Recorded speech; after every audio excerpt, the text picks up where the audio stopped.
सामनाथ व्रत थिला से मोर उपास थिला मुझे गोटे जूस बनई देखु केते भल देखा से जूसटा बनई यही सब प्रकार माने साबु नड़िया कदली काकुड़ी सेव आउ टिके गुड़ चनी पकई मुझे ग्राइंडिंग करके देखते केते भल देखा आज उपास थिला जेबे भी आपण उपास रोचंती एमिति करी खातु बहुत भल लगे मु फुल वीडियो करि पाइलिनी कहीं बहुत व्यस्त थी आज जेहेतु आम गणेश पूजार प्रोसेसन चलती समस्ते माने बहुत व्यस्त आउे भी आम घर को बहुत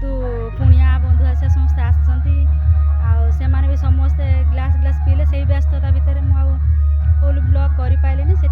बन सारापर ही ब्लॉग कर देखो बन सारापर के सुंदर देखा मैंने निहाती थे बनईकि खाइबे थे निहाती ट्राए करूँ मैंने नड़िया कदली साबु गुड़ चनी सब पकई बनइबे थे केते भल लगे देखिए निहाती वीडियोटा को फास्ट लास्ट पर्यंत देखिए लाइक करके जीवे।